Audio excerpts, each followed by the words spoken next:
Hello बच्चों, कैसे हो आप सब। मैं निकुंज जरीवाला एक बार फिर से आपका स्वागत करता हूं आपके अपने YouTube channel magnetic science institute पे। तो बच्चों, सॉलिड स्टेट चैप्टर के ऑलरेडी हम 5 पार्ट अपलोड कर चुके हैं। अभी छोटा सा एक आखिरी पार्ट बाकी बचा है जहां पे हम पढ़ने वाले हैं सॉलिड कंपाउंड्स का electric field and magnetic field. Right, चलिए तो बच्चों स्टार्ट करेंगे with the electric properties of the solids. चलिए बच्चों, तो स्टार्ट करेंगे from electrical properties. Electrical properties of solid. Okay, तो बच्चों जो सॉलिड कंपाउंड है उनकी जो कंडक्टिविटी है, वो कंडक्टिविटी का आपका जो रेंज है वो एकदम वाइड रेंज मिलने वाला है। कितना होता है कंडक्टिविटी का रेंज, तो बताता हूं मैं आपको। तो सॉलिड का जो बच्चों कंडक्टिविटी है वो रेंज करता है 10⁻⁻20 से लेके 10⁻7 ohm inverse metre inverse. Right, तो सॉलिड का कंडक्टिविटी 10⁻⁻20 से लेके 10⁻+7 तक होता है। मतलब यहां पे आपका जो ऑर्डर है ऑफ कंडक्टिविटी बच्चों कितना हो गया, ये ऑर्डर ऑफ कंडक्टिविटी आपका हो जाता है 10⁻27, बिकॉज 10⁻⁻20 से 10⁻+7 जाओगे, -20 से +7 मतलब 27 हुआ ना। तो कंडक्टिविटी का बच्चों आपका ऑर्डर कितना होता है सॉलिड का, 10⁻27 जितना आपका ऑर्डर होता है सॉलिड के कंडक्टिविटी का। राइट, चलिए हम on the basis of this conductivity substance को 3 अलग अलग फॉर्म में क्या कर सकते हैं, क्लासिफाई कर सकते हैं। राइट, तो क्लासिफिकेशन करेंगे हम on the basis of electrical conductivity. सब कुछ जो है वो आपको पता है ऑलरेडी। ओके, तो सबसे पहला क्या होता है आपका कंडक्टर होता है बच्चों। राइट, चलिए कंडक्टर होगा सबसे पहला। तो कंडक्टर जो है बच्चों उसका कंडक्टिविटी के, हम कंडक्टिविटी को अब के डिनोट करेंगे। राइट, तो जो कंडक्टिविटी के है सॉलिड का बच्चों उसका ऑर्डर होता है करीब 10⁻4 से 10⁻7 ohm inverse metre inverse. That is very high. Okay, solid का कंडक्टिविटी जो अगर कंडक्टर है तो वो कितना होता है 10⁻4 से 10⁻7 होता है। राइट, ओके, और जनरली कौन होता है इसके एग्जांपल्स में, सॉलिड में कौन ऐसा है जो ऑलवेज कंडक्टर होता है, that is metals. Right, very simple. और मेटल कंडक्टिविटी क्यों होता है, ड्यू टू फ्री इलेक्ट्रॉन्स। क्या होता है मेटल के पास बच्चों, फ्री इलेक्ट्रॉन्स होता है। So due to free electrons या कंडक्टर ऑफ इलेक्ट्रिसिटी। ओके, चलिए बच्चों उसके बाद आपका सेकंड क्लासिफिकेशन बनेगा। कंडक्टर के बाद कौन होगा बच्चों, नेक्स्ट इंसुलेटर। ओके, चलिए इंसुलेटर की बात करते हैं बच्चों। तो इंसुलेटर का कंडक्टिविटी बहुत कम होगा। तो जो कंडक्टिविटी है इंसुलेटर का वो रेंज करता है बिटवीन 10⁻⁻20 टू 10⁻⁻10। 10⁻⁻20 से 10⁻⁻, आप देख सकते हो बहुत कम है ये value ohm inverse metre inverse unit में। ओके, चलिए बच्चों एग्जांपल कौन होता है इसका, तो मेनली आपके एग्जांपल जो सारे नॉन मेटल्स, बट एक एक्सेप्शन है नॉन मेटल के अंदर, कौन है, graphite. Graphite is good conductor. Okay, तो सारे non metal is non conductor of electricity. फिर आप ले सकते हो बच्चों प्लास्टिक होते हैं। राइट, फिर वुड होता है, रबर होता है, they all are insulator of electricity. वो सब इलेक्ट्रिसिटी कंडक्ट नहीं करते हैं। ठीक है बच्चों, चलिए थर्ड हो जाएगा आपका सेमीकंडक्टर। इसके बारे में हम थोड़ा सा ज्यादा डिस्कशन करने वाले हैं। लेट्स सी सेमीकंडक्टर में हमें क्या करना है बच्चों। तो सेमीकंडक्टर का बच्चों जो कंडक्टिविटी है वो कंडक्टिविटी का रेंज है 10⁻⁻6 से 10⁻+4 ohm inverse metre inverse. Right, चलिए अब हम कंडक्टिविटी के पीछे का रीजन सीखते हैं। तो हम सीखेंगे अब conduction of electricity in metals. Okay, चलिए टाइटल लगाएंगे हम conduction of electricity in metals. Okay, चलिए बच्चों, तो अ कंडक्टर में conduct electricity through the movement of electron और ions. Right, metallic conductor belong to the former. तो अपना जो कंडक्टिविटी का रीजन है बच्चों वो या तो ड्यू टू फ्री इलेक्ट्रॉन होता है। कंडक्शन का रीजन क्या है बच्चों, due to free electrons. Okay, free electron से कंडक्टिविटी कौन दिखाता है आपका, मेटल दिखाता है। ओके, और दूसरा होता है due to the ions. Okay, conductivity due to ions किसके अंदर होता है बच्चों, इलेक्ट्रोलाइट में होता है।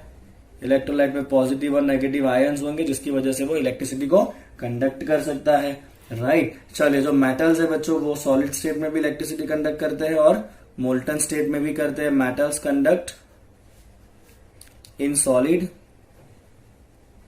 As well as molten state. Okay,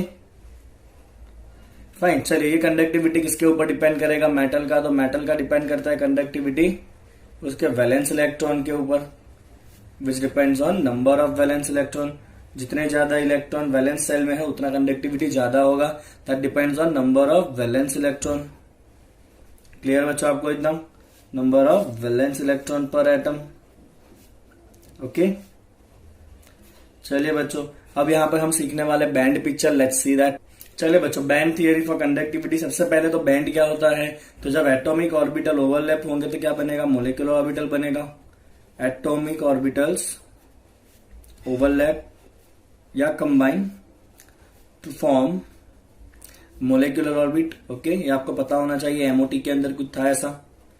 okay, and this molecular orbitals which are very close in energy, which are very close in energy.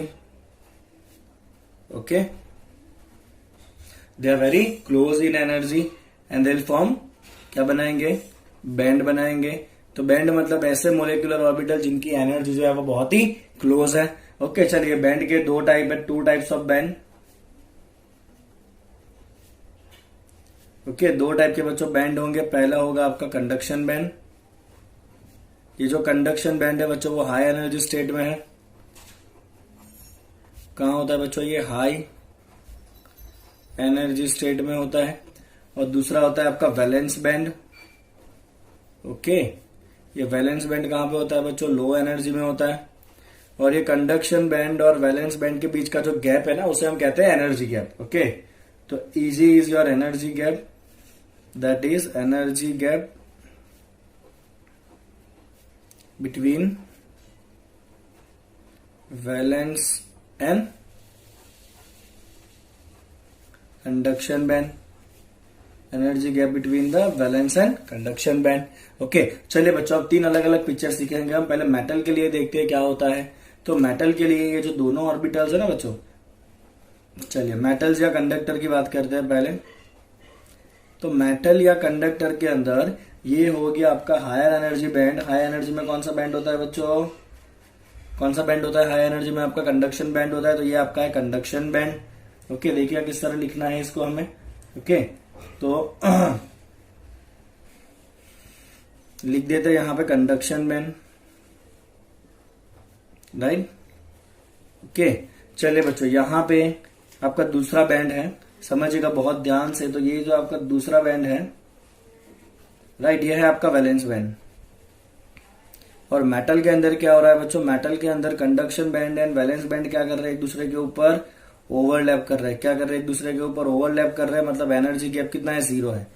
अगर यहाँ पे valence band and conduction band overlap कर रहे हैं तो इलेक्ट्रॉन जो है वो बहुत ही इजीली लो एनर्जी में से कहा जाएगा, हाई एनर्जी में जाएगा। तो इलेक्ट्रॉन्स जो होंगे बच्चों वो बहुत इजीली वैलेंस बैंड में से कंडक्शन बैंड में जा पाएंगे और उसकी वजह से वो क्या करेंगे, इलेक्ट्रिसिटी को कंडक्ट कर पाएंगे। तो हम यहाँ पे लिखेंगे बच्चों कि मेटल्स के अंदर क्या होगा बच्चों, मेटल्स के अंदर there is overlapping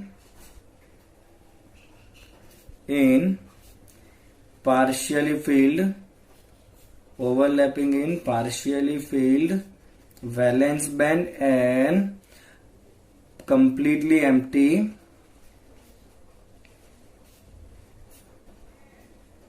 conduction band. Okay, चलिए तो ये वैलेंस बैंड के अंदर इलेक्ट्रॉन पहले कहां पे होंगे, वैलेंस बैंड में होंगे। कंडक्शन बैंड कैसा होगा, खाली होगा। वैसे भी इलेक्ट्रॉन लो एनर्जी में रहते हैं, हाई एनर्जी में जाते नहीं है। ओके, बट मेटल के अंदर क्या होगा, valence and conduction band overlap है, तो इलेक्ट्रॉन बहुत इजीली वैलेंस बैंड को क्रॉस करके कहां पे जा सकते हैं, कंडक्शन बैंड के अंदर जा सकते हैं, राइट। तो हम यहां पे लिखेंगे इलेक्ट्रॉन्स easily travel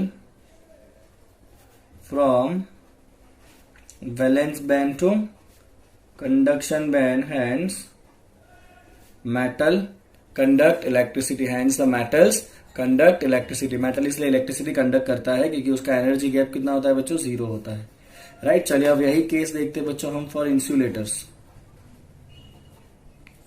तो इंसुलेटर्स के लिए क्या होगा बच्चों, देखिए ध्यान से। तो इंसुलेटर के लिए ये आपका कंडक्शन बैंड है जो कैसा है बच्चों, खाली है। कंडक्शन बैंड कैसा रहना है आपका, खाली ही रहने वाला है। तो ये कंडक्शन बैंड है बच्चों जो कैसा है, एम्प्टी है। ओके, और इसका जो आपका दूसरा बैंड है वैलेंस बैंड, वो यहां पर है नीचे। कौन सा बैंड है बच्चों ये? वैलेंस बैंड है जो भरा हुआ है या पार्शियली भरा हुआ है इलेक्ट्रॉन से। It is partially filled with electron, ठीक है ना। बट यहाँ पे जो ये एनर्जी गैप है ना बच्चों बीच में, अभी देखिए यहाँ पे ओवरलैप नहीं हो रहा है, बीच में एनर्जी का गैप है। तो ये जो एनर्जी गैप है ना वो बहुत ज्यादा होगा। एनर्जी गैप बच्चों इतना ज्यादा है कि इलेक्ट्रॉन कभी भी वैलेंस बैंड में से एनर्जी गैप क्रॉस करके कंडक्शन बैंड तक पहुंच ही नहीं पाएगा। अगर कंडक्शन बैंड में इलेक्ट्रॉन ही नहीं है तो फिर ये कभी इलेक्ट्रिसिटी कंडक्ट कर सकता नहीं है। राइट, समझ में आ रहा है बच्चों आपको? ओके, तो हम यहाँ पे क्या लिखेंगे बच्चों? हम यहाँ पे लिखेंगे कि energy gap is very large, hence electron cannot travel from valence band to conduction band। अगर कंडक्शन बैंड में इलेक्ट्रॉन ही नहीं है तो यहाँ पे इलेक्ट्रिसिटी कंडक्ट होता नहीं है। क्लियर बच्चों? चलिए अब थर्ड पिक्चर देखते हैं for semi conductor. That is very important. अभी आगे हमें थोड़ा डिस्कशन इस सेमी कंडक्टर के ऊपर ही करना है बच्चों। ओके, चलिए सेमी कंडक्टर के लिए क्या होना है, लेट्स सी। तो ये है बच्चों आपका कंडक्शन बैंड, जो कैसा होना है? ऑब्वियसली एम्प्टी होगा। राइट, चलिए ये आपका है दूसरा बैंड जो लो एनर्जी में है। कौन सा बैंड होता है बच्चों लो एनर्जी में आपका? ये वैलेंस बैंड होगा। Very good. ओके, और ये वैलेंस बैंड कैसा होता है बच्चों? पार्शियली फिल होता है। ये कैसा होगा? पार्शियली भरा हुआ होगा। यहाँ पे क्या है बच्चों? ये एनर्जी गैप है इधर भी, और आप देख सकते हो इजीली कि जो एनर्जी गैप है वो बहुत छोटा है। एनर्जी गैप कैसा है बच्चों? यहाँ पे स्मॉल है। कैसा है आपका एनर्जी गैप जो है वो? स्मॉल है। ओके, तो अगर एनर्जी गैप स्मॉल है इसका मतलब जो इलेक्ट्रॉन वैलेंस बैंड में है अगर उनको थोड़ी बहुत एनर्जी मिलेगी तो वो वैलेंस बैंड में से कहाँ चले जाएंगे बच्चों? कंडक्शन बैंड में चले जाएंगे। यस और नो? ओके, चलिए तो इसकी वजह से ये जो सेमीकंडक्टर्स है उनकी थोड़ी बहुत कंडक्टिविटी होती है। Okay, let's see. तो यहां पे हम लिखेंगे Eg is very small, energy gap is very small, hence electron can jump from valence band to conduction band. Valence band to conduction band electron jump कर सकता है। राइट, चलिए बहुत इंपॉर्टेंट है कि ये जो सेमीकंडक्टर है ना बच्चों उसका कंडक्टिविटी डायरेक्टली प्रोपोर्शनल होता है टेम्परेचर के। क्यों बोले आप? रीजन सोचिए इसका। सेमीकंडक्टर का कंडक्टिविटी कैसा होता है? डायरेक्टली प्रोपोर्शनल टू टेम्परेचर होता है। बहुत सिंपल सा इसका रीजन है बच्चों। अगर आप टेम्परेचर बढ़ाओगे तो इलेक्ट्रॉन को एनर्जी मिलेगी। Temperature gives energy to electron. Yes और नो? अगर इलेक्ट्रॉन्स को एनर्जी मिली तो फिर क्या होगा बच्चों? इलेक्ट्रॉन जो है वो ज्यादा एनर्जी की वजह से इजीली वैलेंस में से कंडक्शन में जाएंगे, तो कंडक्शन में ज्यादा इलेक्ट्रॉन मिलेंगे। तो temperature gives energy to electron, hence electron increases in which band? Conduction band. और अगर कंडक्शन बैंड में बच्चों इलेक्ट्रॉन बढ़ने वाले हैं तो ऑब्वियसली क्या होना है? आपका जो कंडक्टिविटी है वो भी बढ़ेगा। ओके, चलिए आगे देखते हैं अभी।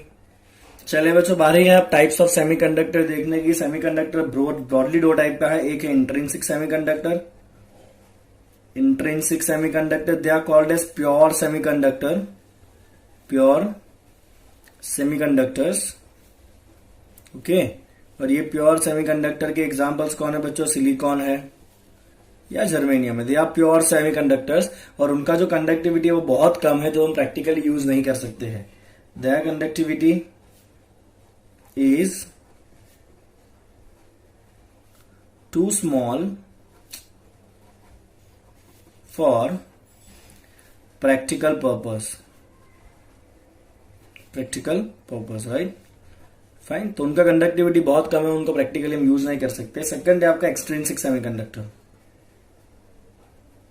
एक्सट्रिंसिक सेमीकंडक्टर, तो यहां पे हम क्या करेंगे? जो प्योर सेमीकंडक्टर है उसके अंदर हम इम्प्योरिटी डालेंगे। क्या डालेंगे? उसके अंदर हम इम्प्योरिटी डालेंगे। तो उस प्रोसेस को हम कहते हैं डोपिंग। क्या कहते हैं बच्चों? उसको हम डोपिंग कहते हैं। तो डोपिंग में क्या होगा बच्चों? Pure semiconductors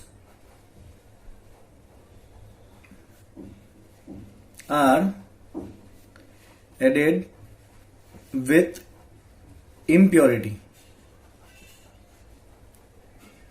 right, to increase their conductivity,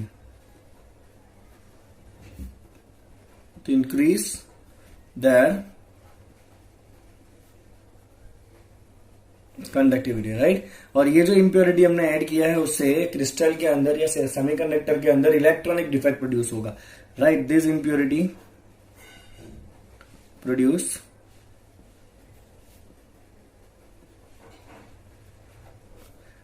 electronic defect. क्या प्रोड्यूस करेगा बच्चों? ये इलेक्ट्रॉनिक डिफेक्ट प्रोड्यूस करेगा, राइट।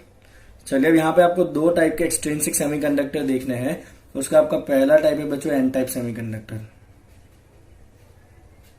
एन टाइप सेमीकंडक्टर बहुत ध्यान से देखिएगा। तो एन टाइप सेमीकंडक्टर में बच्चों हमें इंप्योरिटी ऐड करनी है ग्रुप 15 की। कौन सी इंप्योरिटी हम ऐड करेंगे यहाँ पे? इंप्योरिटीज आर ऑफ ग्रुप 15, ठीक है। चलिए ग्रुप 15 में कौन कौन सा एलिमेंट है? You can go with phosphorus, arsenic, antimony. Okay, phosphorus लो, आर्सेनिक लो, एंटीमनी लो, तो हो जाएगा अपना काम। चलिए होगा क्या बच्चों एन टाइप के अंदर? ध्यान से देखिएगा। तो पहले तो ना आप एक प्योर सिलिकॉन बनाइए। तो ये सपोज आपके सिलिकॉन के मॉलिक्यूल्स है। ओके, देखिए ये सारे सिलिकॉन के मॉलिक्यूल्स आ चुके हैं, एटम्स आ चुके हैं। और ये जो है वो क्या है बच्चों? आपका सिलिकॉन का एटम है। और सिलिकॉन का वैलेंसी कितना होता है बच्चों? 4 होता है। तो हर एक सिलिकॉन के पास आपको 4-4 इलेक्ट्रॉन दिख रहे होंगे। चलिए यहाँ पे सिलिकॉन क्या करेगा? अपने एक इलेक्ट्रॉन का शेयरिंग करता है बाजू वाले सिलिकॉन के साथ। ओके, और सिलिकॉन किसका एग्जाम्पल था बच्चों? आपको याद हो तो नेटवर्क सॉलिड का एग्जाम्पल था वो, जहां पे यहाँ पे क्या हो रहा है? 2-2 इलेक्ट्रॉन का, एक इलेक्ट्रॉन दोनों तरफ से क्या हो रहा है? शेयर हो रहा है। और ये पूरा कौन सा बॉन्ड है बच्चों? आपके ऐसे कोवेलेंट बॉन्ड बने जा रहे हैं सारे। क्लियर आपको इतना? देखिए बच्चों ध्यान से। ओके, चलिए अब क्या हुआ? जैसे ही आप इसके अंदर बच्चों इंप्योरिटी डालोगे, ओके, चलिए आप कौन सा इंप्योरिटी डालोगे? इंप्योरिटी डालोगे आप ग्रुप नंबर 15 का। तो मान लीजिए कि ये जो एटम है वो कौन सा है? ग्रुप नंबर 15 का एटम है। ओके, और ये सपोज मान लेते हैं अभी फॉस्फोरस है। फॉस्फोरस की वैलेंसी कितनी होती है बच्चों? 5 होती है। मतलब फॉस्फोरस के पास कितने इलेक्ट्रॉन है? 1 2 3 4 5। कितने इलेक्ट्रॉन है फॉस्फोरस के पास? 5 इलेक्ट्रॉन है। चलिए बच्चों, अब जैसे ही आप ये फॉस्फोरस को ऐड करोगे ना, तो फॉस्फोरस क्या करेगा? इस क्रिस्टल लैटिस में से कुछ सिलिकॉन को रिप्लेस करेगा, राइट। सपोज मान लेते कि ये वाला सिलिकॉन रिप्लेस हो गया और उसकी जगह पे कौन आ गया बच्चों? ये फॉस्फोरस आ गया। समझ में आया आपको इतना? अब सिलिकॉन जाएगा तो सिलिकॉन अपने 4 इलेक्ट्रॉन को भी लेके जाएगा। फॉस्फोरस आया तो फॉस्फोरस तो 5 इलेक्ट्रॉन को लेके आया बच्चों। तो 5 में से 4 इलेक्ट्रॉन तो बॉन्ड में यूज हो जाएंगे। तो 5वें इलेक्ट्रॉन का क्या होगा बच्चों? जो 5वां इलेक्ट्रॉन है ना, वो इलेक्ट्रॉन आपको मिलने वाला है एज अ फ्री इलेक्ट्रॉन। कैसे मिलेगा आपको? ये 5वां इलेक्ट्रॉन जो है वो एज अ फ्री इलेक्ट्रॉन मिलेगा। और ये फ्री इलेक्ट्रॉन जो है बच्चों वो रिस्पॉन्सिबल है कंडक्टिविटी के लिए।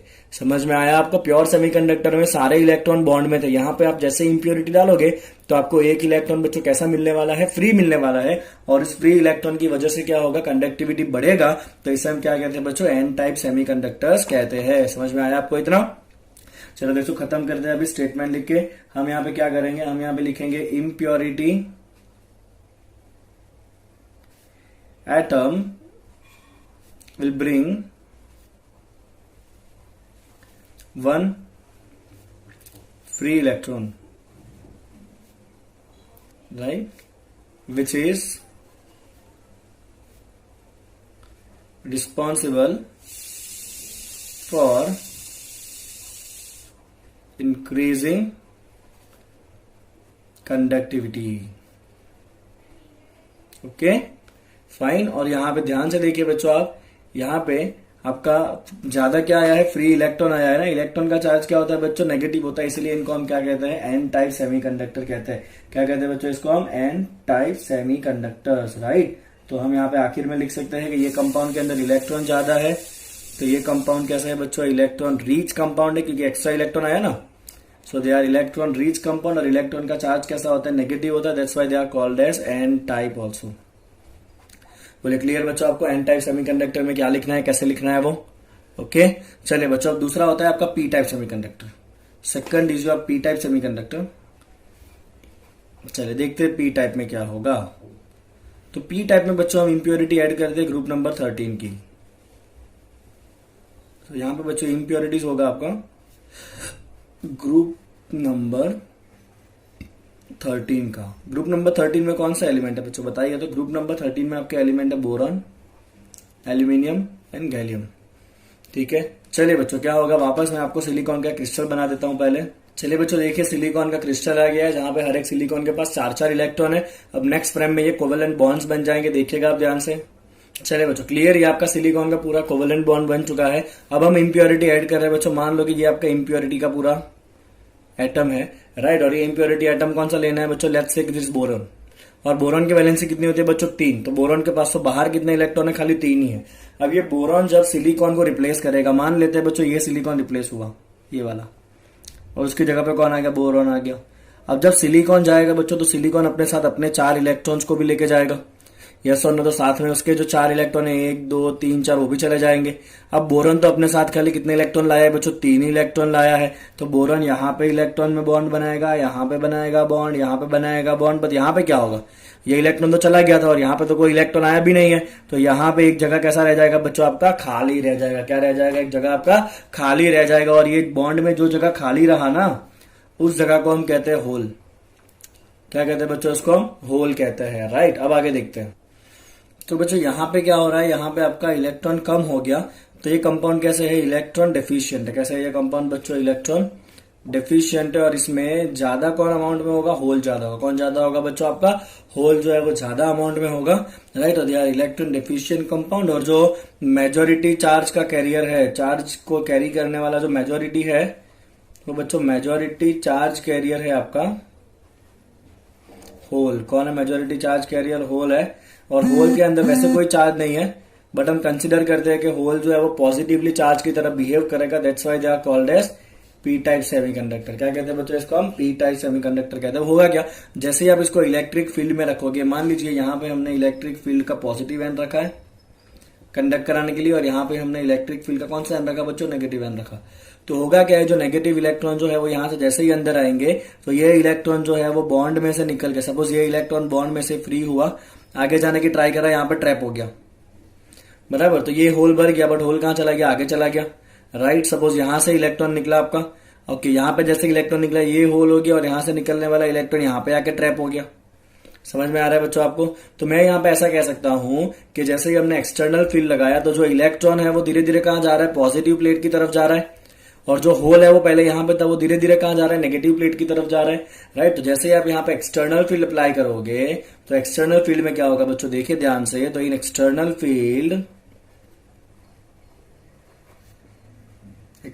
फील्ड में जो इलेक्ट्रॉन है बच्चों वो कहाँ जाएंगे, वो जाएंगे टुवर्ड्स द पॉजिटिव प्लेट। और जो होल्स है वो कहाँ जाएंगे बच्चों, टुवर्ड्स द नेगेटिव प्लेट। और मेजोरिटी चार्ज कैरियर कौन होगा, आपका होल होने वाला है। इसलिए ये कैसा होता है, पी टाइप सेमीकंडक्टर होता है। और होल के पास ऐसे कोई चार्ज नहीं है, बट हम एज्यूम करते हैं कि होल कैसा है, पॉजिटिवली चार्ज है, बिकॉज होल जो है वो नेगेटिव प्लेट की तरफ जा रहा है ना। तो नेगेटिव प्लेट की तरफ कौन जाता है बच्चों, जो पॉजिटिव है वो जाता है, सब मान लेते हैं। तो होल के पास ऐसे कोई चार्ज नहीं है, बट वी एज्यूम कि होल जो है वो पॉजिटिव चार्ज जैसा कुछ है। क्लियर। तो ये हो गया बच्चों आपका टाइप्स ऑफ सेमीकंडक्टर। पहले इंट्रिंसिक जो प्योर सेमीकंडक्टर है, फिर एक्सट्रिंसिक जहां पे हम डोपिंग करेंगे। 2 टाइप का डोपिंग आएगा बच्चों। एन टाइप आएगा जहां पे हम कौन सा ग्रुप डालते हैं, एन टाइप में आपको सिंपली याद रखना है, ग्रुप डालना है 15। एन का मतलब है इलेक्ट्रॉन। तो ये कंपाउंड कैसे है बच्चों, electron rich and that's why they are called as N type. चलिए फिर आएगा पी टाइप। पी टाइप में आपको कौन सा टाइप का बच्चों इंप्योरिटी डालना है, पी में आपको डालना है ग्रुप नंबर 13। कौन सा ग्रुप डालना है आपको, ग्रुप नंबर 13 डालना है। पी का मतलब होता है पॉजिटिव। पॉजिटिव मतलब इलेक्ट्रॉन कम हो जाएंगे, कम हो जाएंगे मतलब वो कंपाउंड कैसे बच्चों, इलेक्ट्रॉन डेफिशिएंट कंपाउंड है। और वहां पे आपका मेजोरिटी चार्ज कैरियर कौन है बच्चों, होल है। कौन है मेजोरिटी चार्ज कैरियर, होल है। क्लियर आपको इतना पूरा जो लिखा है वो। ओके, आई होप कि आप जो मेरे नोट्स जब देखोगे और खुद से भी नोट्स बनाओगे, तो आपके पास बहुत ब्यूटीफुल नोट्स बनेंगे, राइट। क्योंकि मुझे जो है वो एक आदत है कि जब भी मैं बोर्ड वर्क करता हूँ या सब प्रेजेंटेशन करता हूँ, तो मुझे मेरा प्रेजेंटेशन जो है वो एकदम नीट एंड क्लियर चाहिए, राइट, ताकि बच्चों जो है वो बहुत अच्छे से उसका नोट्स बना सके। चलिए बच्चों अब देख लेते हैं यूज ऑफ दिस सेमीकंडक्टर्स। चलिए बच्चों अब बारी है application of this P type and N type semiconductors के बारे में देखने की। चलिए तो बच्चों, तो सबसे पहला पॉइंट क्या है, application of N type and P type semiconductor. सबसे पहला आपका एप्लीकेशन है वो है डायोड। ओके, डायोड जो है उसमें हम क्या करते हैं, एक एन टाइप और एक पी टाइप के सेमीकंडक्टर को कंबाइन करते हैं, और ये सब आप 12th के फिजिक्स में सीखोगे, लास्ट चैप्टर है आपका सेमीकंडक्टर्स, राइट। चलिए, और ये डायोड जो है उसका यूज होता है फॉर रेक्टिफायर। रेक्टिफायर का मतलब है उससे हम एसी सिग्नल को डीसी सिग्नल में कन्वर्ट कर सकते हैं, ऑल्टरनेटिंग वोल्टेज को डायरेक्ट वोल्टेज में हम कन्वर्ट कर सकते हैं। तो डायोड में पी और एन टाइप का कॉम्बिनेशन होगा, उसका यूज है एज अ रेक्टिफायर। चलिए, फिर आता है आपका ट्रांजिस्टर। तो ट्रांजिस्टर जो है वो दो टाइप के हैं, उसमें एक है एनपीएन, जहां पर हम दो एन टाइप सेमीकंडक्टर के बीच में पी टाइप को सैंडविच करेंगे। दूसरा होता है पीएनपी, जहां पे हम दो पी टाइप के बीच में एक एन टाइप को सैंडविच करेंगे, राइट। चलिए, ट्रांजिस्टर का यूज है to detect and amplify the radio और ऑडियो सिग्नल। क्या यूज है बच्चों इसका यूज है to detect and amplify the radio और ऑडियो सिग्नल। तो इसे यूज करते हैं एज एन एम्पलीफायर। चलिए, फिर है सोलर सेल। सोलर सेल को हम फोटो डायोड भी कहते हैं। सोलर सेल का काम तो हमें पता ही है, जो कन्वर्ट करता है लाइट एनर्जी को इलेक्ट्रिकल एनर्जी में। चलिए, जर्मेनियम एंड सिलिकॉन किसका ग्रुप, कौन सा इनका, जर्मेनियम एंड सिलिकॉन का ग्रुप होता है 14, तो उनका वैलेंसी कितना होता है बच्चों, 4 होता है। ओके, आप ये 40 जो वैलेंसी ऑफ 4 है उसको आप दो तरीके से बना सकते हो, राइट। किस तरह से बना सकते हो, आप कंबाइन कर सकते हो ग्रुप 13 एंड 15 को, या आप कंबाइन करो ग्रुप 12 एंड 16 को। ग्रुप 13 का वैलेंसी कितना होता है बच्चों, बताइएगा। तो ग्रुप 13 का वैलेंसी कितना होता है आपका, 1 होता है, ओके। और ग्रुप जो 15 है उसका वैलेंसी कितना होगा आपका, 3 होगा। तो कंबाइन वैलेंसी कितना हो गया, 4। चलिए, ग्रुप 12 का वैलेंसी कितना होता है, 2। ग्रुप 16 का वैलेंसी कितना होता है, 2। तो यहां भी कंबाइन वैलेंसी कितना होता है, 4 होता है। तो ये हमें जो 4 का वैलेंसी चाहिए ना, वो 4 का वैलेंसी हम ग्रुप 13-15 को कंबाइन करके भी बना सकते हैं, और ग्रुप 12-16 को कंबाइन करके भी बना सकते हैं, राइट। चलिए, ग्रुप 13-15 के एग्जाम्पल देखते हैं, जहां पे एक 13 ग्रुप का एलिमेंट होगा, एक 15 ग्रुप का एलिमेंट होगा, जो है इंडियम एंटीमोनाइट, फिर है एल्यूमिनियम फॉस्फाइड AlP, और फिर है gallium arsenide GaAs। Gallium arsenide आपको याद रखना है डेटा को। गैलियम आर्सेनाइड जो है उसका रिस्पांस बहुत ही फास्ट होता है, और उसकी वजह से जो है वो सेमीकंडक्टर की डिजाइन में एक रिवॉल्यूशन हो रहा है अभी, राइट। ओके, तो गैलियम आर्सेनाइड रिस्पांस बहुत फास्ट है, और उसकी वजह से क्या हो रहा है, डिजाइन में रिवॉल्यूशन हो रहा है। चलिए, उसी तरह से ग्रुप 12-16 देखते हैं। ग्रुप 12-16 के एग्जाम्पल है cadmium sulphide, cadmium selenide, then this is Hg actually, not Tg, this is Hg, that is mercury telluride HgTe। Okay, चलिए, यहाँ पे जो बॉन्ड्स है वो आपके कंपलसरी आयोनिक या कोवेलेंट होने वाले नहीं है। बॉन्ड कैसा है, उसका डिपेंडेंस किसके ऊपर, उसका डिपेंडेंस है डिफरेंस ऑफ इलेक्ट्रोनेगेटिविटी के ऊपर। अगर इलेक्ट्रोनेगेटिविटी का डिफरेंस ज्यादा है तो बॉन्ड आयोनिक होगा, डिफरेंस अगर कम है तो बॉन्ड कैसा होगा बच्चों, कोवेलेंट होगा। चलिए, यहाँ पे कुछ बहुत इंपॉर्टेंट पॉइंट है। जो ट्रांजिशन एलिमेंट है, ट्रांजिशन एलिमेंट का मतलब है बच्चों डी ब्लॉक। डी ब्लॉक के जो ऑक्साइड्स होते हैं ना, उसकी कंडक्टिविटी में बहुत ज्यादा हमें वेरिएशन देखने मिलता है, जैसे कि टिटेनियम ऑक्साइड है, क्रोमियम डाइऑक्साइड है, रैंडियम ऑक्साइड है। ये तीनों के तीनों जो है वो कंडक्टर्स है, और उनका बिहेवियर जो है वो मेटल जैसा ही है। यहाँ पे एक बहुत इंपॉर्टेंट पॉइंट है, रैंडियम ऑक्साइड ReO3, ओके, उसका अपीयरेंस एंड कंडक्टिविटी दोनों कैसा होता है, सिमिलर टू कॉपर होता है, वेरी इंपॉर्टेंट, राइट। चलिए, similarly vanadium oxide, vanadium dioxide, vanadium trioxide and titanium trioxide, okay, ये जो है वो मेटालिक भी बिहेव कर सकते हैं, इंसुलेटिंग भी बिहेव कर सकते हैं। वो डिपेंड करता है किसके ऊपर, टेम्परेचर के ऊपर। किसके ऊपर डिपेंड करता है, टेम्परेचर के ऊपर, राइट। तो यहाँ पे बच्चों आपका इलेक्ट्रिकल प्रॉपर्टी खत्म होता है। अब हम बात करेंगे मैग्नेटिक प्रॉपर्टी के बारे में। चलिए बच्चों, magnetic properties of the solid. तो हर एक सब्सटेंस के पास बच्चों कुछ ना कुछ मैग्नेटिक प्रॉपर्टी होता है, right. Every substance has some magnetic property, right, has some magnetic property. सवाल है कि मैग्नेटिक प्रॉपर्टी का ओरिजिन क्या है, सम मैग्नेटिक प्रॉपर्टी, उसका ओरिजिन क्या है। चलिए, सवाल पूछते हैं पहले तो अपने आप से, वाई, इसका ओरिजिन क्या है बच्चों। तो इसका ओरिजिन जो है वो है इलेक्ट्रॉन का मोशन। क्या है इसका ओरिजिन, इलेक्ट्रॉन। और हर एक जो इलेक्ट्रॉन है ना वो बच्चों बिहेव करता है एज अ टाइनी मैग्नेट। कैसे बिहेव करता है, हर एक इलेक्ट्रॉन जो है वो as a tiny magnet behave करता है। अब ये जो इलेक्ट्रॉन है बच्चों, उसके दो टाइप के मोशन होते हैं। एक होता है उसका orbital motion around the nucleus, orbital motion around the nucleus, right. और दूसरा होता है बच्चों उसका spin around its own axis, similar to the earth, spin around its own axis. इस तरह से अर्थ सन के आजू बाजू भी घूमता है और अपने एक्सिस पे भी घूमता है। उसी तरह से जो इलेक्ट्रॉन है बच्चों, अगर हम फिगर से दिखाए, राइट, तो सपोज ये आपका न्यूक्लियस है, इलेक्ट्रॉन क्या करेगा, इस न्यूक्लियस के आजू बाजू घूमने वाला है, राइट। अगर ये इस डायरेक्शन में घूम रहा है तो उसकी वजह से उसको क्या आना है बच्चों, मैग्नेटिक मोमेंट आना है। क्या होगा, इलेक्ट्रॉन के पास ये मैग्नेटिक मोमेंट होगा, क्योंकि इलेक्ट्रॉन खुद कैसा होता है बच्चों, चार्ज पार्टिकल होता है। और जब भी चार्ज पार्टिकल मोशन में है तो यहाँ पे आपका अल्टीमेटली क्या हो जाएगा, चार्ज इन मोशन मतलब करंट। ओके, और यहाँ पे करंट मोशन में, चार्ज मोशन में मतलब ये क्या बनेगा, करंट का एक लूप बनेगा। क्या बनेगा बच्चों, ये करंट का एक लूप बनेगा। और जब भी करंट का लूप होता है, it has some, current loop जब बनेगा it has some magnetic moment, it has some magnetic moment, right. चले बच्चों दूसरी बात करते हैं, स्पिन मोशन की बात करते हैं। ओके, तो यहां पे सपोज ये पूरा एक इलेक्ट्रॉन है। क्या है बच्चों, ये एक इलेक्ट्रॉन है और इलेक्ट्रॉन क्या करेगा, अपने स्पिन, अपने एक्सिस के आजू बाजू घूम सकता है। ये अगर उसका एक्सिस है, अगर इलेक्ट्रॉन इस तरफ घूम रहा है, अपने एक्सिस के ऊपर अगर इलेक्ट्रॉन इस तरफ घूम रहा है, तो उसके पास ऊपर की तरफ क्या आना है बच्चों, यहाँ पे भी मैग्नेटिक मोमेंट आएगा। क्लियर आपको। तो एक केस है जहां पे इलेक्ट्रॉन एक्सिस के आजू बाजू घूम रहा है, न्यूक्लियस के आजू बाजू, वहां पे कौन सा मोमेंट आएगा आपका, ऑर्बिटल मैग्नेटिक मोमेंट आएगा, राइट। और जहां पे इलेक्ट्रॉन खुद अपने एक्सिस के ऊपर घूम रहा है बच्चों, वहां पे कौन सा मोमेंट आएगा आपके पास, स्पिन मैग्नेटिक मोमेंट आएगा। चलिए, ये दोनों spin and orbital magnetic moment जो है उसका वैल्यू बहुत कम होता है। Okay, both magnetic moments, both में कौन कौन है बच्चों, orbital and spin moments are very small,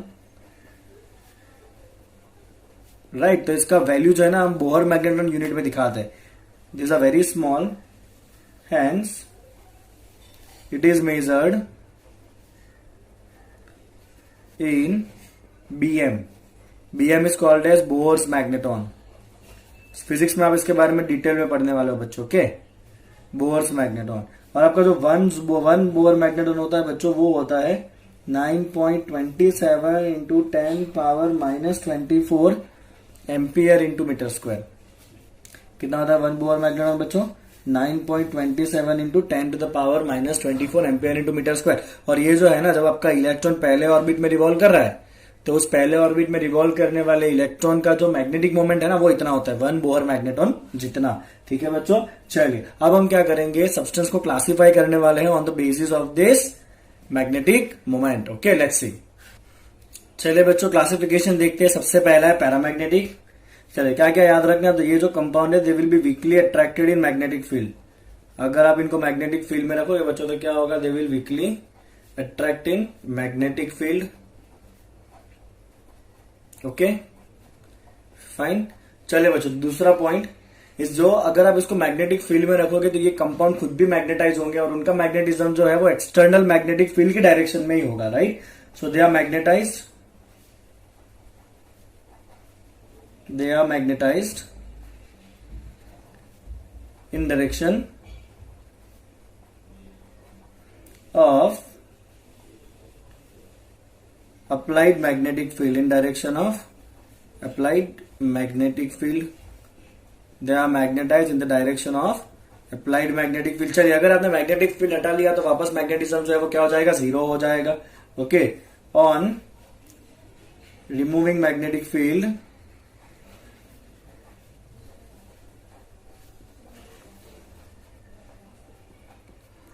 they become demagnetized again।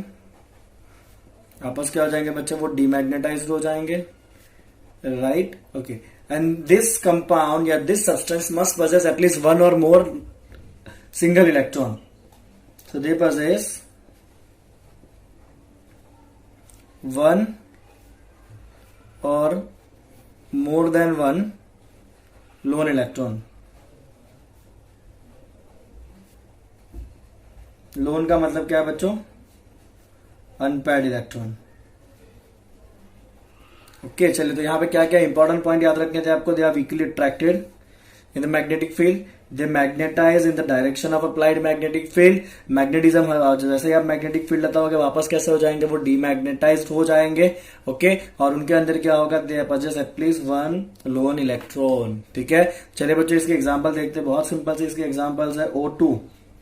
O2 कैसे हुआ पैरामैग्नेटिक, तो अगर आप मोलिकुलर ऑर्बिटल डायग्राम याद करो ना, एमओटी, तो एमओटी के अंदर जो ऑक्सीजन का होता है ना बच्चों, अगर मैं सबसे टॉप वाला आपको दिखाऊं ना, तो सबसे टॉप में पूरे इलेक्ट्रॉन यहां भरने के बाद सबसे लास्ट में ऑक्सीजन के पास यहां पे ऐसे 2 इलेक्ट्रॉन होते हैं।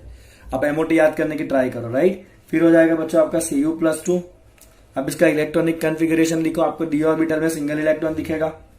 फिर होगा बच्चों आपका Fe+3, फिर होगा Cr+3, राइट। और इनके अंदर मैग्नेटिक मोमेंट का एक फॉर्मूला है बच्चों, और मैग्नेटिक मोमेंट कितना होता है इनका? मैग्नेटिक मोमेंट होता है बच्चों under root of n into n+2 Bohr magneton.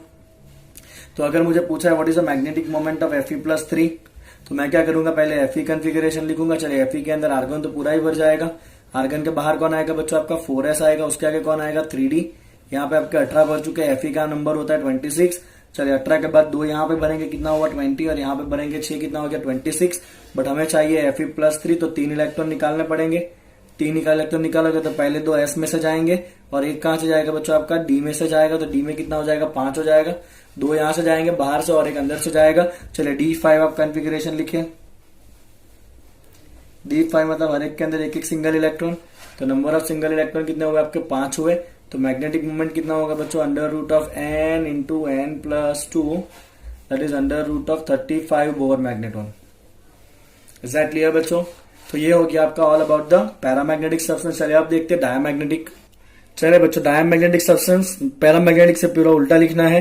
ये सब्सटेंस जो है वो क्या होंगे? वीकली रिपेल्ड होंगे इन मैग्नेटिक फील्ड। चलिए they are weakly repelled in magnetic field, that's a first point. ठीक है। चलिए बच्चों सेकंड पॉइंट है, जब उनको आप मैग्नेटिक फील्ड में रखोगे तो वो मैग्नेटाइज होंगे, बट उनका मैग्नेटिज्म डायरेक्शन क्या होगा? Opposite to the external magnetic field. यहाँ पे क्या था? They are magnetise in the direction of applied magnetic field. यहाँ पे क्या होगा? दे मैग्नेटाइज्ड,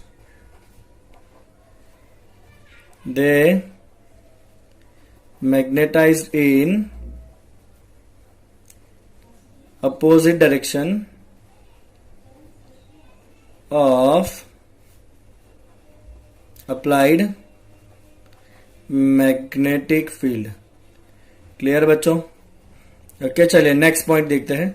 अब नेक्स्ट पॉइंट बच्चों क्या होगा कि इनके अंदर सारे इलेक्ट्रॉन कैसे होंगे? पैरिंग में होंगे। They have all electrons pad.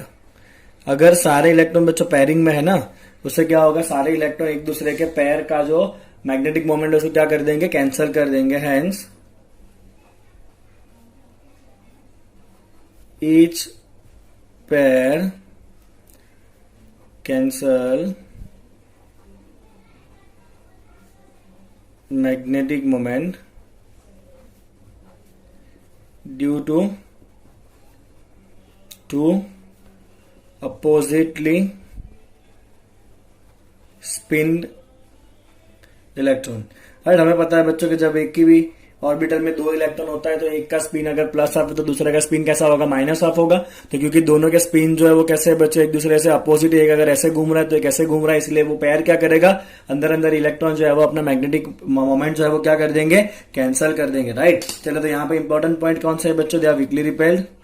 Okay, they magnetized in opposite direction of magnetic field and they have all electrons paired। ठीक है बच्चों, चलिए इसके एग्जांपल देख लेते हैं। तो एग्जांपल में है आपके पास वाटर, क्योंकि वाटर के अंदर आप देखोगे ना बच्चों तो सारे इलेक्ट्रॉन जो है वो पैरिंग में, यहाँ पे एक एक शेयरिंग का इलेक्ट्रॉन होगा।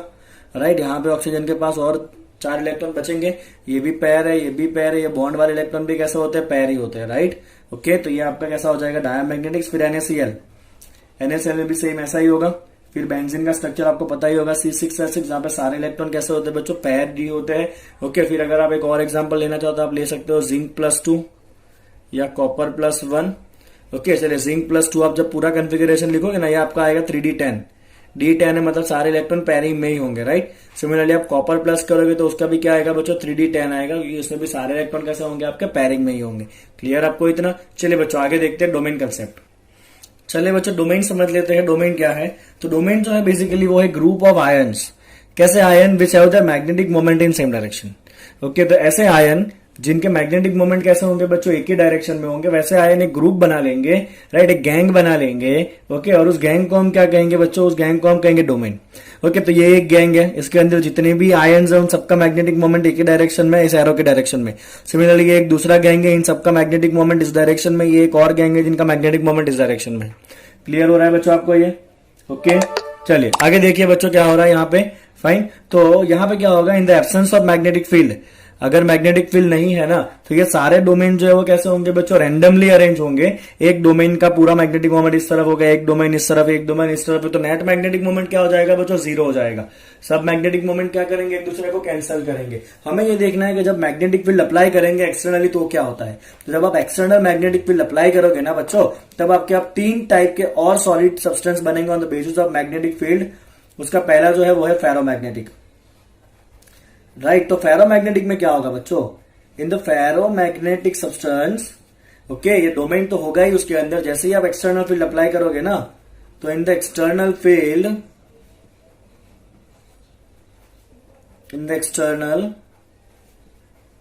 मैग्नेटिक फील्ड सारे जो डोमेन है बच्चों वो एक दूसरे को पैरेलल और सेम डायरेक्शन में अरेंज हो जाएंगे, सब अच्छे बच्चे बन जाएंगे, राइट। क्या हुआ बच्चों, सारे जो डोमेन है वो कैसे हुए, external magnetic field domains arrange parallel and same direction, domains arrange parallel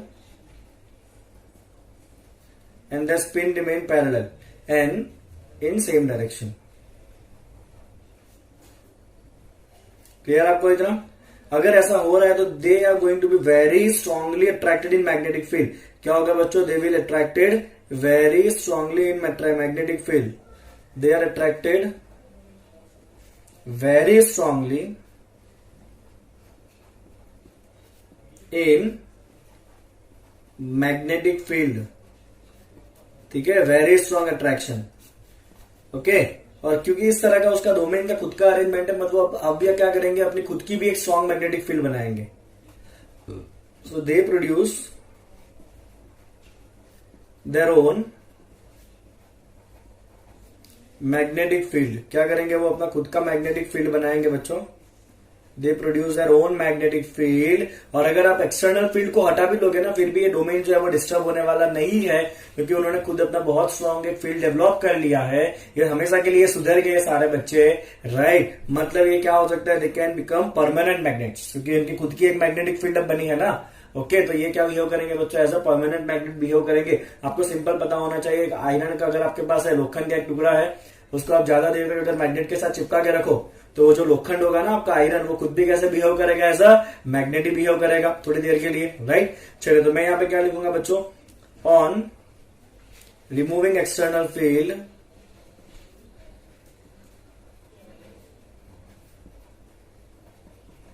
magnetism is persist. क्या होगा बच्चों, मैग्नेटिज्म जो है वो परसिस्ट होगा इन सब्सटेंस, मतलब they can become permanent magnet. क्या होगा बच्चों, they can become permanent magnet. चलिए, बहुत इंपॉर्टेंट है बच्चों, इसके एग्जांपल देखते हैं। फेरोमैग्नेटिक के एग्जांपल है आयरन, कोबाल्ट, निकल, chromium dioxide that is CrO2, और है गैडोलीनियम, गैडोलीनियम, राइट। तो ये सारे जो है वो है example of which substance, example of the ferromagnetic substance. Clear बच्चों। तो फेरोमैग्नेटिक में क्या होगा, जैसे आप एक्सटर्नल फील्ड रखोगे, सारे डोमेन कैसे हो जाएंगे, पैरेलल और एक ही डायरेक्शन में हो जाएंगे। बहुत ही स्ट्रांगली क्या हो रहा है ये, चलिए, डोमेन कैसे हो गए, parallel and same direction, very strongly attract होगा वो, ओके। उनका खुद का भी एक स्ट्रांग मैग्नेटिक फील्ड बनेगा, और क्या करेंगे, वो परसिस्ट करेंगे मैग्नेटिज्म को, और कैसे बिहेव करेंगे, they will behave as a permanent magnets. Clear आपको इतना। चलिए बच्चों, सेकंड देखिए, इसके अंदर सेकंड है आपका एंटी फेरो। चलिए, एंटी फेरोमैग्नेटिक में क्या होगा, जैसे ही आप एक्सटर्नल फील्ड में रखोगे बच्चों, एक्सटर्नल फील्ड में रखने पे क्या होगा, डोमेन जो है ना वो पैरेलल तो हो जाएंगे, but they will remain opposite in equal direction. तो आप देखिए, दो डोमेन का मैग्नेटिक मोमेंट कैसा है बच्चों, नीचे दो डाइपोल का मैग्नेटिक मोमेंट कैसा है बच्चों, ऊपर है, तो नेट मैग्नेटिक मोमेंट कितना हो जाएगा इनका, 0 हो जाएगा। तो आपको यहाँ पे क्या लिखना है बच्चों, आपको यहाँ पे लिखना है कि the domains are oppositely oriented, domains are, पहले तो क्या लिखना है, parallel and oppositely oriented, oppositely oriented and cancel out each other,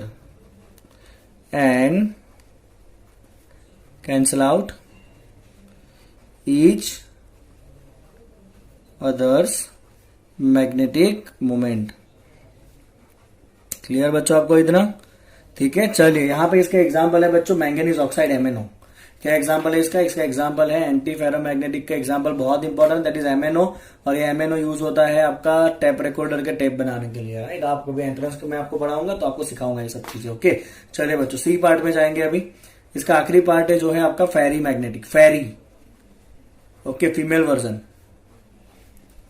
चलिए फेरी मैग्नेटिक सब्सटेंस क्या होता है देखते हैं। तो फेरी मैग्नेटिक को भी जब आप एक्सटर्नल फील्ड में रखोगे बच्चों, तो डोमेन्स जो है राइट वो पैरेलल तो अरेंज होने ही वाले हैं, बट अपोजिटली जो है वो सेम डायरेक्शन में अरेंज नहीं होंगे। आप देखिए ध्यान से, ये दो डोमेन ऊपर है। चलिए इसका इफेक्ट कौन कैंसिल कर देगा? इसका इफेक्ट कैंसिल करेगा ये नीचे वाला।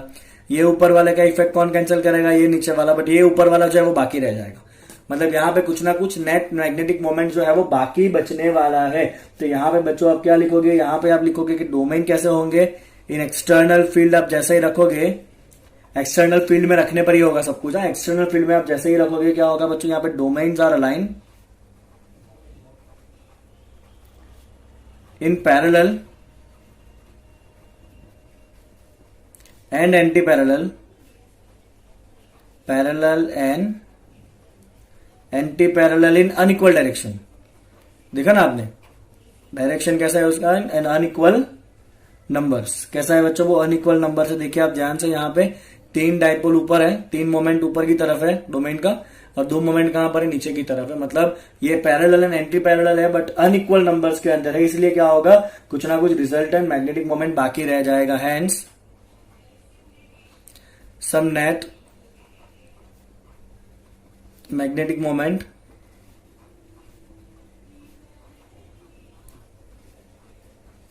एग्जिस्ट। क्लियर? यहां पे सब सपोर्ट में, यहां पे इक्वल अपोजिट सब कैंसिल, यहां पे कुछ कैंसिल हो जाएगा, कुछ बाकी बच जाएगा, राइट। चले बच्चों, अगर यहां पे कुछ मैग्नेटिक मोमेंट बच रहा है, मतलब ये कंपाउंड कैसे होंगे? अट्रैक्ट होने वाले हैं मैग्नेटिक फील्ड में। तो they are going to be attracted in magnetic field but lesser than this ferromagnetic. Ferromagnetic तो बहुत स्ट्रांगली अट्रैक्ट होगा, ये भी अट्रैक्ट होगा बट वीक अट्रैक्ट होगा। चलिए they are also attracted in magnetic field, right. Okay, clear आपको इतना? चलिए बच्चों एग्जांपल देख लेते हैं। चलिए बच्चों इसका एग्जांपल है Fe3O4, that is magnetite. Okay, and then some ferrite. Ferrite जैसे कि मैग्नीशियम फेराइट Mg2FeO4, या फिर zinc ferrite that is Zn Fe2O4। ये दोनों क्या है बच्चों? फेराइट्स है। ओके, अब बहुत एक इंपॉर्टेंट पॉइंट है लास्ट में इसके बारे में, कि अगर आप ये फेरी मैग्नेटिक सब्सटेंस को गर्म करोगे ना ऑन हीटिंग, क्या होगा? हीटिंग करने पर जो फेरी मैग्नेटिक है वो कन्वर्ट हो जाएगा बच्चों ऑन हीटिंग। ये फेरी मैग्नेटिक किस में कन्वर्ट हो जाएगा? Ferrimagnetic will convert to paramagnetic. अब इसको गर्म करोगे बच्चों तो फेरी मैग्नेटिक किस में कन्वर्ट हो जाएगा? पैरामैग्नेटिक सब्सटेंस में कन्वर्ट हो जाएगा ऑन हीटिंग, राइट बच्चों। तो डोमेन कंसेप्ट के हिसाब से आपके जो 3 टाइप के सॉलिड सब्सटेंस पड़ते हैं वो तीनों के तीनों यहाँ पे है, आपके सामने है। फेरोमैग्नेटिक होगा, फेरी मैग्नेटिक होगा, और कौन सा होगा बच्चों? आपका anti ferromagnetic, right. Check it out one more time. Ferro domain concept के हिसाब से, राइट, एंटी फेरो। ओके, और तीसरा कौन सा होगा आपका? Ferri, on the basis of the domain concept, right. I hope कि आपको पूरा चैप्टर बहुत अच्छे से समझ में आ गया है। Please like the video and subscribe the channel. Thank you.